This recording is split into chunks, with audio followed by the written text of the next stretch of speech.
without further ado, I want to jump into our keynote presentation. Mr. Curtis Spencer, if you could go to that slide of his picture, sorry. Curtis Spencer is joining us from Texas to give us a different perspective. He is a leading consultant and the president and CEO of IMS Worldwide. IMS Worldwide, and he'll tell you more about it, so I won't steal his thunder, but is a leading consulting firm for site selection companies, for real estate developers and brokers around the world that are looking to understand how logistics plays a role in that new development process. So without further ado, let me just introduce Curtis. I think he speaks all over the world, so I think you'll enjoy listening to him this morning, and I know he's got some great material for us. Please welcome Curtis Spencer. Thanks, Paige. Thank you. Appreciate it. Thank you very much.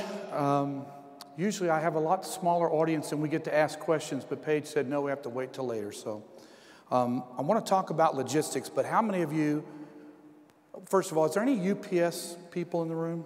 United Parcel Service? Thank you for making logistics a household name. Everybody knows logistics now, don't they? My little 12-year-old said, Dad, I think I know what you do. I saw it on TV.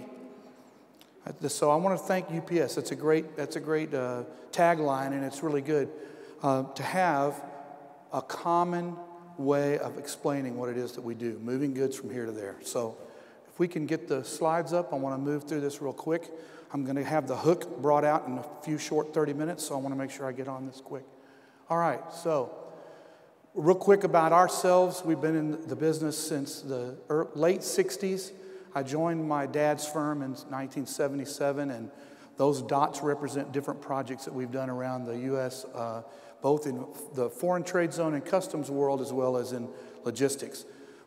About the year 2000, real estate investment trusts and large-scale developers realized that their industrial buildings they were building were not only for manufacturers anymore, they were building for warehouse distribution. And that knowledge was totally empty in that world, in the world of industrial real estate. And they searched out for experts in the industry that could help them understand, because they wanted to get in front of where the goods were coming in. I remember coming to Savannah's port when there were very few industrial buildings before the year 2000. And then going after 2005, 2006, and seeing buildings, million-square-foot buildings, spring up in Savannah. Atlanta, of course, has been one of the largest warehouse industrial districts in the entire United States, and it still leads in certain categories. And all of that was built around the fact that the goods were coming from overseas, they were moving through the ports, they were moving inland, and that's what we're going to talk about today. The agenda, and I like the way Paige put this up, and by the way, thank you, Paige, for having me here. Sustaining competitiveness is the key. It's all about economics. It's all about economics, but this system is not owned by any one group. This entire logistics system, a global logistics system, it is a complete ecosystem, and we're going to talk about that in a little bit. We're going to talk about the Panama Canal, shifting trends in retail transactions. This is probably the most important thing you're going to hear today, at least from me, and that is the shift that's going on in the marketplace for retail transactions. Because if retail transactions no longer will predominantly happen inside a brick and mortar facility and is going to be happening on the internet, we're going to have a change in the way we distribute goods, aren't we? How many of you guys bought for Christmas on the internet? Man, that's almost everybody. I know my wife did. In fact, I'm still getting the bills. So what is this logistics system? It is an ecosystem. It's an industry of industries. It is not owned by any one group, and it has got different and disparate goals and objectives. I think the way it came together the most vividly was in the whole intermodal process, where the single bill of lading from China goes on a ship, comes all the way across the United States, gets off in Savannah, gets on the railroad, and goes somewhere else. This system, though, is owned by multiple parties, and that's how we've got to do. And we look at the sustainability of that is how all those parties work together. What's the current state of global logistics and some supply trends that we're going to see moving forward in 2012? Slow steaming. How many of y'all have heard of slow steaming? That's a marine term that was made popular in the recession. And quite frankly, slow steaming is here to stay. And the real reason that slow steaming is here to stay is because the steamship carriers are trying to get more of their chartered vessels being paid for. So it extends the supply chain. You put more goods on the water. They also found that when you did that, you lowered your emissions. So the carriers are fairly happy about slow steaming. It also made the fuel cost component come down a little bit. And so we have a situation where slow steaming is here to stay. And I'll show you a graphic in a little bit about what that means. We got port labor issues now, not only on the West Coast, but also on the East Coast. I met with the president of the ILA that goes all the way through to Georgia last week. And he told me that they are continuing to work to be the #1 stevedoring, longshoring group in the country. And I believe they are. And my hat's off to labor. We have any labor in here today? Is there any labor here? The labor that we have on the Gulf Coast going all the way up through Georgia is the best labor in the country. We need to applaud that because we don't get that often. All right? Panama Canal widening is probably the #1 issue that you guys are going to be dealing with in the next several decades. Use of inland ports is becoming more and more popular. Every year, even during the recession, except for 2009, we started seeing 2010, we started seeing rail loadings go up, domestic intermodal going up. And the reason is because trucking companies are making the determination if it's longer than 500 miles, I need to look at the intermodal option. Shippers are now able to go on the websites of Norfolk Southern, CSX, UPS, and BNSF and actually put in their origin destination, how many loads they're going to have, and find out what the difference in the cheapness, how much cheaper it is to move on intermodal. Then there comes the issue of timing. Well, what about timing? Well, with the new hours of service, intermodal becomes even more useful. Last slide, backhaul, no empties, full loads. This is now the mantra, I think, for the next 10 years for the steamship companies in terms of how they move their containers in the inland part of the United States. They don't want empty repositioning anymore. That costs way too much money. So we're going to find a way, and as logistics concerns, you guys need to be thinking about this too, because if you're importing, you've got empties at the end of the road. If you're an exporter, you got to find those empties. Well, now the steamship companies and the railroads and the truckers are going to start working together to try to match those loads up much more efficiently than they ever have before. Here's a picture of the slow steaming. In blue is what it used to take in terms of the time to go from Shanghai, and that's I just picked a port on the eastern coast of China, Shanghai to the various ports that you see listed there. The pink is the effect of slow steaming in terms of number of days. So it went from 29 days into Savannah and Charleston to 35 days. It went to 36 days up to New York, going through the Panama Canal because of slow steaming. Well, wait a minute. When the Panama Canal gets expanded, won't we have bigger ships and can't we go faster? Yes, we can, but we probably will not. There will be expedited services. There are expedited services today, but the difference will be that slow steaming is here to stay. What this has done, though, it's means you have to just reconfigure the supply chain and get the goods there a little bit earlier. I do a lot of work with customs, and I will tell you that customs threw a monkey wrench about 3 years ago and said we have to have advanced notification of every single thing in the container 24 hours before you even load the ship in the foreign port. That also put another 2-day extension onto the supply chain. So all of these things are disruptions, but once the disruption is over, they become a normal part. This slide right here shows you the difference in pricing. Now, this pricing is as of early January of this year spot rate, so it's not what Walmart and Home Depot pay, but it is a good indicator of how the rates are. And if you notice that the intermodal rate, $1,200 plus $1,600 to the West Coast, means I'm at Chicago for $2,800. If I add fuel in there, I got an extra $750. And compare that to going all water through the Panama Canal, and what you're seeing is that rate is still high.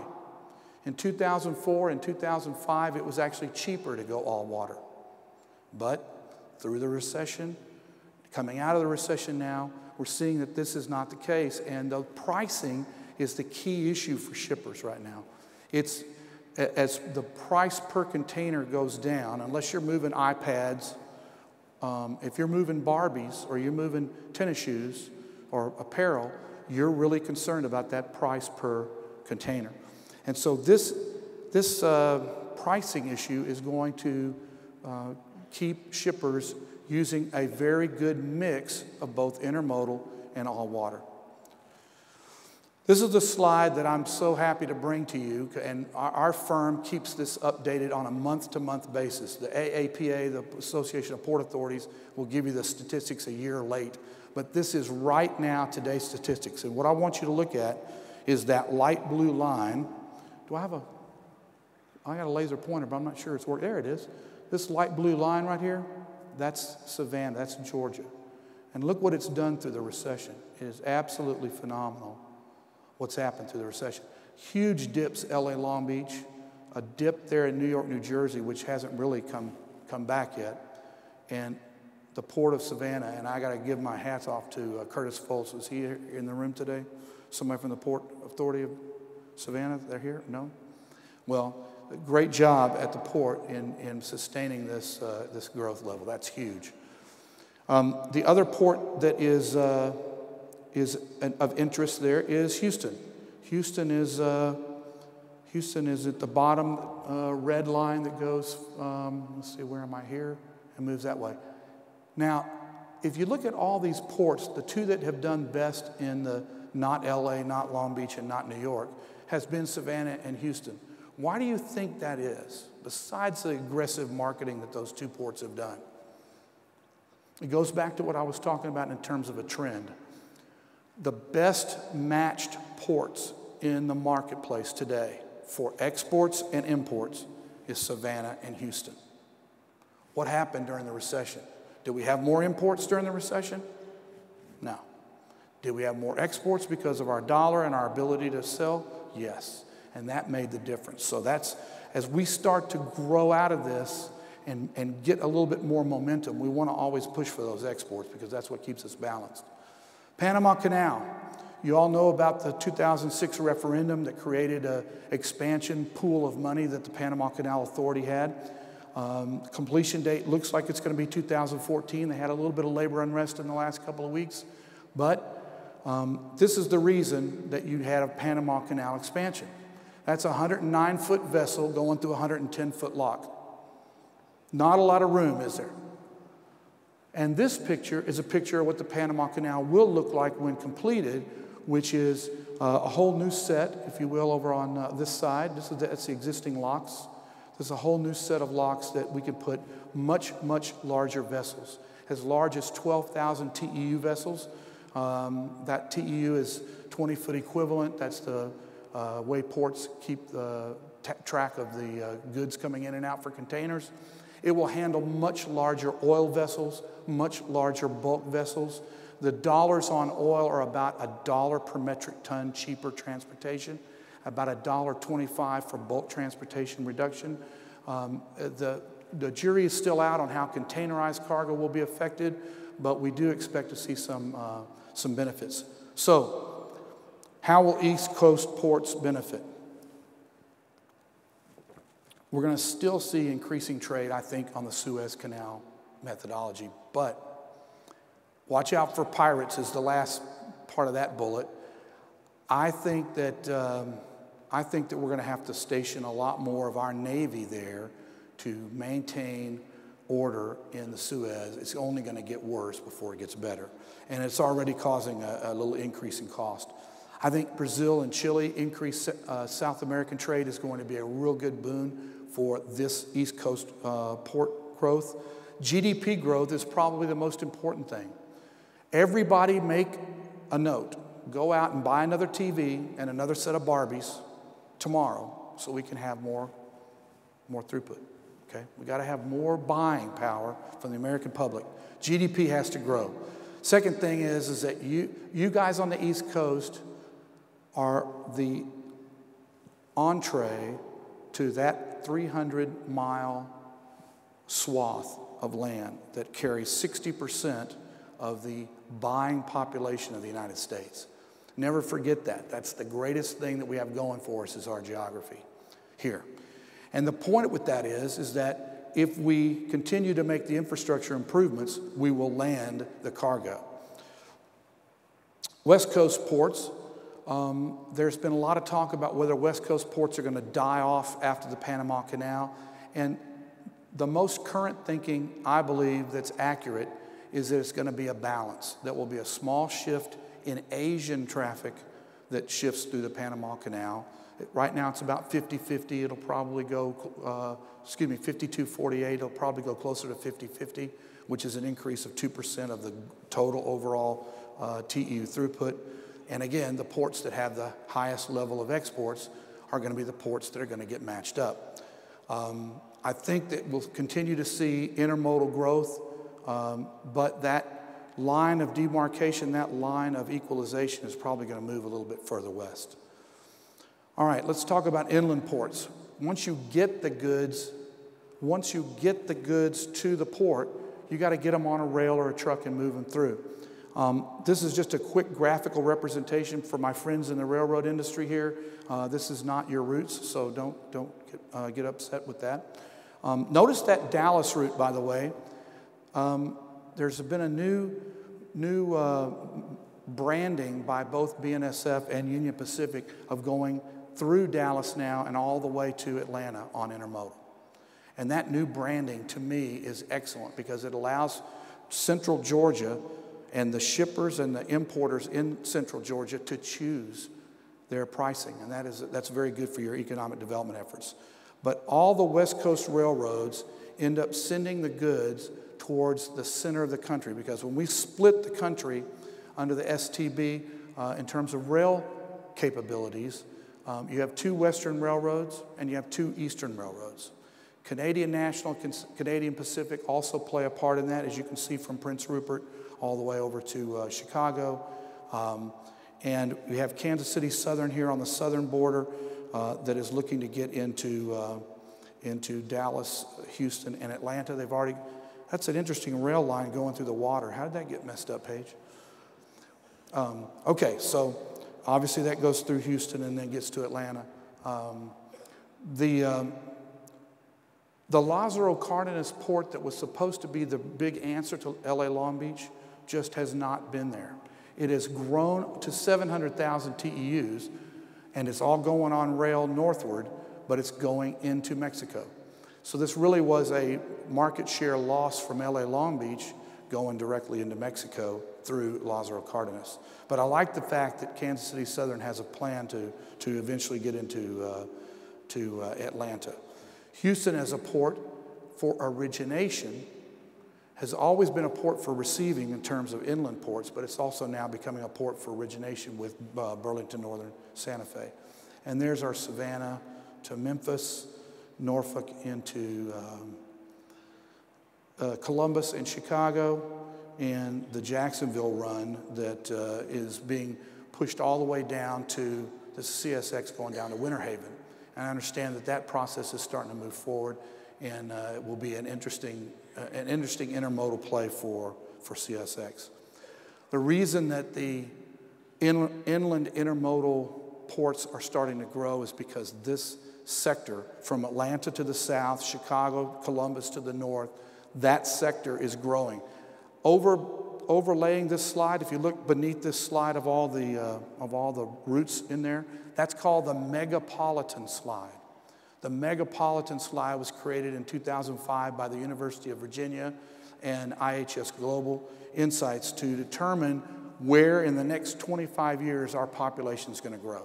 So if you take a look at this map, notice that this entire area from Raleigh through Atlanta, a little bit further west, looks like to Birmingham, almost to Birmingham, is a huge area of growth.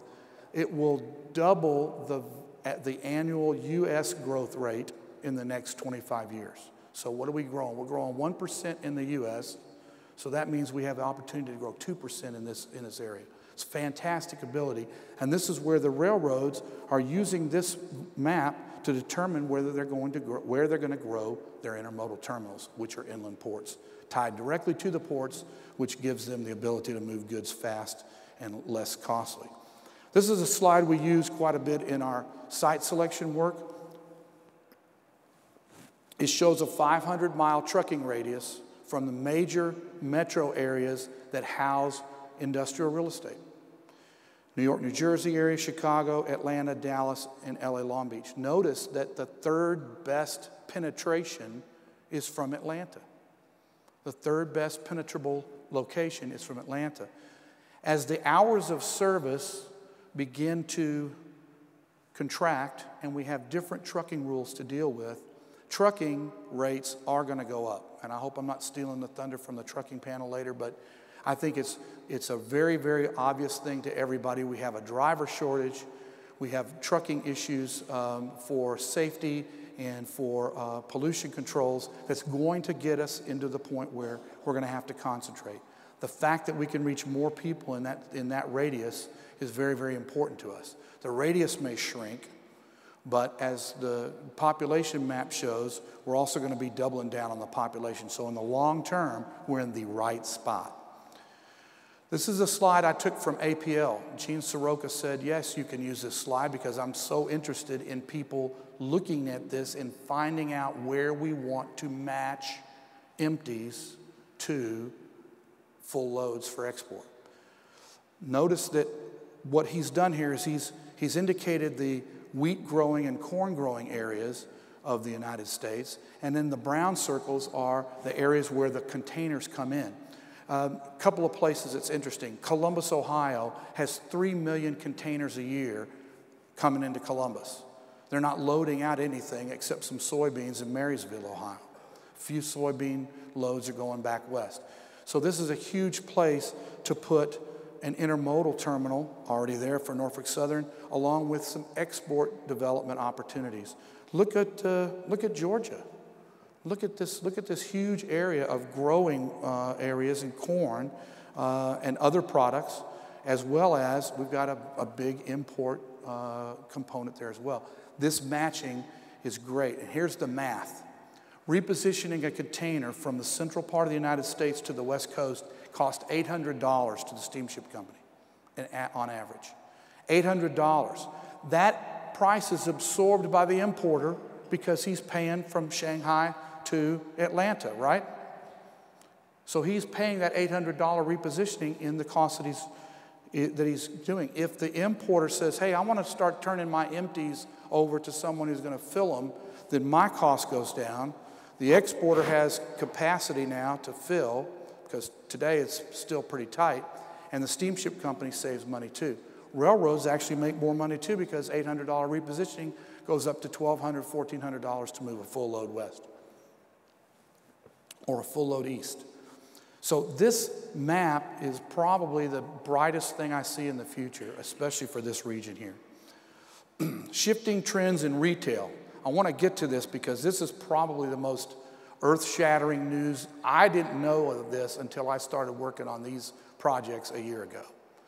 And I started working on it a year ago by helping Target.com create a brand new 1 million square foot facility in Tucson, Arizona, when for all the years before, Target.com was sitting on the backs of Amazon.com, and that's how they ran their entire .com business.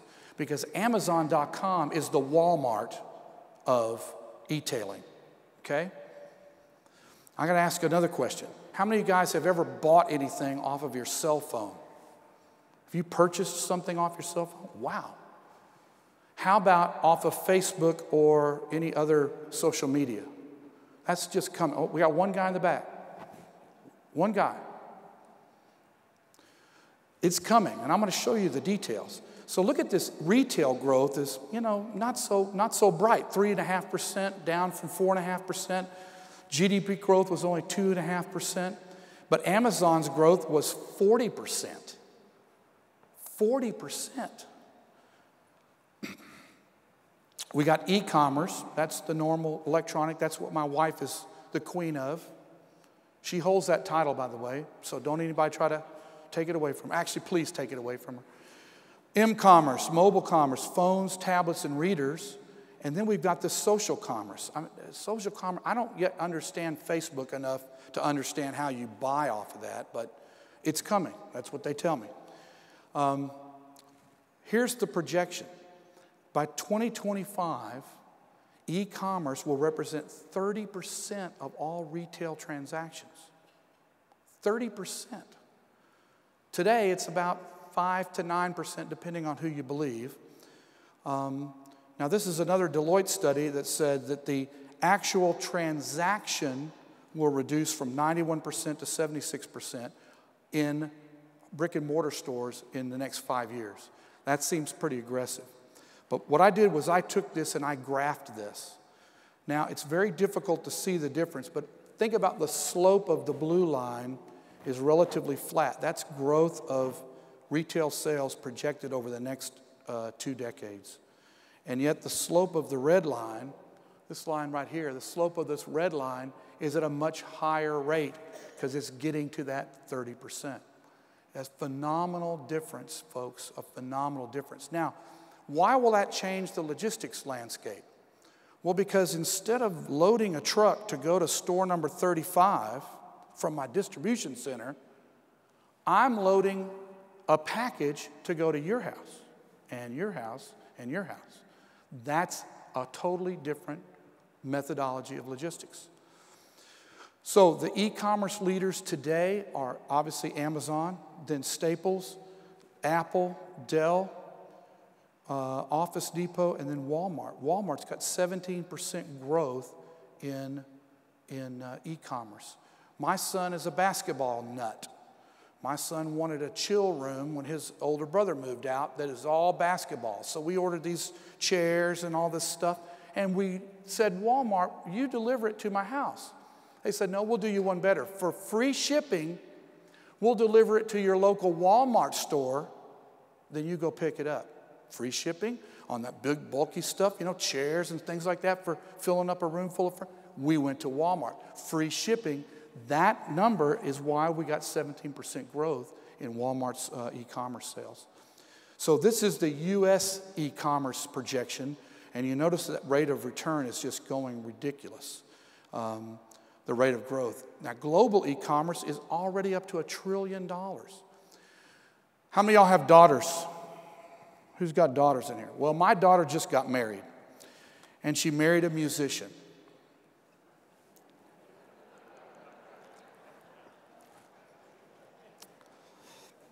That's because I was a musician 35 years ago, and when I started working for my dad, I guess, and anyway. But this guy had an idea. He said, you know what, let's go buy out all these clothing retail stores that are selling it at junk prices. TJ Maxx may go out of business, or somebody may have a five and dime store that had apparel. He put that stuff on the internet, on eBay, and put every single line item, took the picture, put the thing, buy it now or buy it later, that kind of. He is making $70,000 a quarter on junk. I like the guy. He's also got jewelry sales because he's buying what you and I turn in for gold and silver. He's buying at the smelter at 1% above spot, putting it in there, ringing it up. He's making $80,000 a quarter on rings and jewelry that other people tossed out. I'm really liking this guy. 80% of his sales are overseas. 80% of his sales are overseas. This phenomenon is growing at a rapid rate. Mobile commerce sales, those growth specifics, social commerce sales up to $14 billion. Not a lot, you think, but hey, look at the rate of growth from $1 billion just last year, in 5 years, it's going to go up to $14 billion. Shipping's role is the fulfillment process, stimulates site selection and access to transportation networks and hubs. A kind of a different model than your typical distribution center. Distribution center says, I got 200 stores in this greater area. I want to put my DC in the middle of those stores. Free shipping retains transactions. This is a huge deal. By the way, I've got this PowerPoint on a disk if anybody wants it, because I'm going to have to go pretty quick to finish this up. Why does all this matter? Because the logistics system has to evolve. I'm going to show you a couple of really quick examples of how this distribution center evolution is going to happen. Amazon has standalone distribution centers for .com. Target now has a standalone. Macy's has 2 standalones for .com. They're different animals than a regular distribution center. One point there, they work multiple air hubs and truck hubs. You got to be connected to the trucking hubs, okay? UPS, FedEx, etc. So how are they making that work? Either with standalone or with multi-market distribution centers. The e-commerce site selection, number one key criteria is to avoid nexus tax, get close to markets, and all the way down at the bottom, local incentives, tax breaks, and foreign trade zones. All the ones that we've been doing lately with Amazon, with Macy's, with others have been in foreign trade zones. Lock, stock, and barrel, 100% of them. The original e-commerce, Victoria's Secret, right? 5 million square feet in Columbus, Ohio, 100% in a foreign trade zone today. This is an Amazon.com map. This is how they rank. Green is really good states. Yellow is acceptable states. And red is states that they have to work through the tax issues on. Academy Sports and Outdoors is right outside here in Macon, Georgia. They tripled the size, if you take the total square footage, including their mezzanine, of their distribution center on the East Coast that just went in about 4 years ago to handle their .com business. So they got multimodal transportation out of that one facility. So they combine the multi-channel of that distribution center together. That's a little picture of that. Ahold is a company, this is another cutting-edge logistics opportunity. How many of you guys are familiar with the term VMI? Vendor Managed Inventory. All right, VMI for grocery has never really existed. But Ahold is a company that is a large conglomerate grocer chain that's telling all of its vendors, instead of you having your distribution centers in close proximity to service my 200 retail stores, why don't you put your goods in my one distribution center and we'll manage it for you? So it's collaborative, almost a co-op operation inside their distribution center. Savings were up 30% for the shared supply chains, sustainability up 50%, and the change was from a store delivery to an aisle delivery. They were building the truckloads to go to store number 15 by aisle delivery. So you unload aisle 20 first, then you unload aisle 19, and one single full truckload, not an LTL hopping around all over the place, got the goods to the same store. A brilliant idea. The collaborative warehousing system, I think, is going to take over in a lot of different markets because it cuts costs and it cuts transportation. One last slide here. The ES3 services, by the way, is the electronic platform. It's the IT platform, and these are the different stores that are bound. But look at the ability. 360 stores were managed by this one process. They got their on-time delivery up to 98%. You saw the graphic before about how much they were saving, 30% in their supply chain costs. And scratch rates were below 0.25%, which is huge in retail.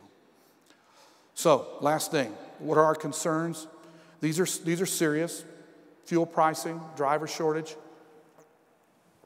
We have to find a way. Community colleges that are here, educators that are here, let's start teaching truck driving school. I told my son, he's 28 years old, he's working at a restaurant, managing. He's not doing too bad. I said, son, you can make 50 grand as a truck driver. Go get a truck driver's license. Ocean carrier overcapacity. This will keep rates low, But ocean carriers have gotten pretty smart about how to manage their supply, and they're not afraid of doing it anymore. They were very successful. The rate swings in the recession were 300% in 9 months. You guys understand what you got to do when you got to go back to your boss and say, hey, guess what? My transportation spend is 300% higher on ocean rates. We've got to figure out a way to get that more neutralized and more across the board equalized. The automotive industry, I think we're going to see a continued growth in our automotive industry now. The Wall Street Journal came out with an article that basically said, hey, we've got a pent-up demand for over 2 million units in the next 2 years. That's pretty significant. Predictability, as we slow down the ships, as we create new harbors or expand new harbors, the predictability to me is the number one thing. My hat's off to the railroads. They've done a great job in working with domestic intermodal, but more has to be done. More has to be done to get that predictability settled. This nearshoring reality or hype, how many of you guys have heard about the nearshoring? It was in President Obama's speech. It was in the Boston Consulting. I don't think we're going to get to 25% reshoring, but we're certainly making inroads. And every single month that a company decides, I'd rather do it here than somewhere else, is a benefit to us. And I think it's a good thing. So I think we're going to see that, but I don't know we're going to have 25% as it was talked about. And all this means for logistics, pace of change, because change is going to happen, but the pace, the speed at which change is going to happen has started to accelerate.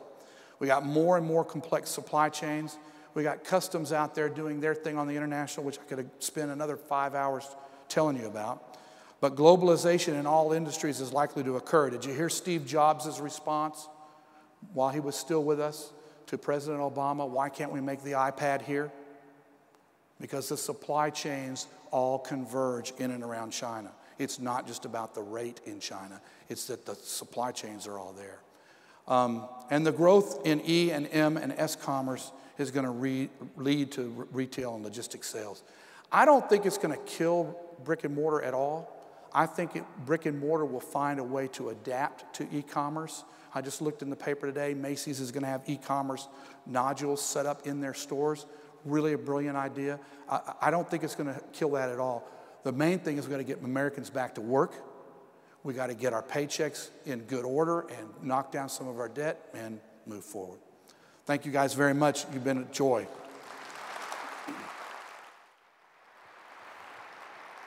Thank you, Curtis. Thank you, Curtis. Thanks. And I wish we had time for questions, but we've got some more stuff to do. This is a plaque with our certificate of appreciation. Thank you for joining us. You can tell he's got some great ideas. Yeah, another round of applause for Curtis. Thank you. One note, if you can go back to the next slide for the next sessions. If you have questions, and I know, again, we apologize, we ran out of time this morning. I wanted to have time for questions for Curtis. If you have questions, I'm going to give you an easy email address to remember, I think. info@georgialogistics.org.